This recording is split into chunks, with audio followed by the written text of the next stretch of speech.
it's not working. And the biggest problem is that it's very difficult for local, villages, communities to feel that they can help. And the best example is what happened with the Kenyan refugees after the 2008 post-election violence. Several groups crossed into eastern Uganda. And it's very interesting, they were adopted by the communities took them out of the camps, gave them gardens, allowed them to settle in the village. But because of the way international law is about how far away from borders refugees can live, they were then collected in this very huge truck and taken to the center of Uganda in these very large impersonal camps. And they were actually pulled away from communities where they had found acceptance and where they were living a more humane life. You're a journalist. Surely this is something the media could also help with.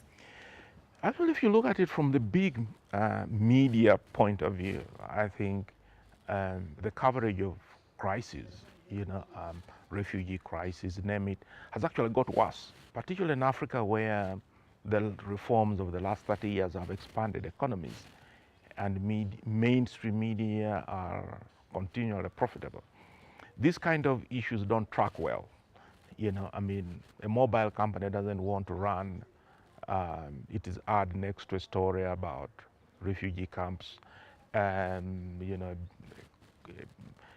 beer company which has happy people dancing is embarrassed if its ad runs too close. So increasingly, if you look at the amount of space dedicated to this kind of issues, there are very few. If you had one piece of advice or wish for the international aid agencies, what would it be? Ironically, it's the way they communicate. I think that they're really horrible at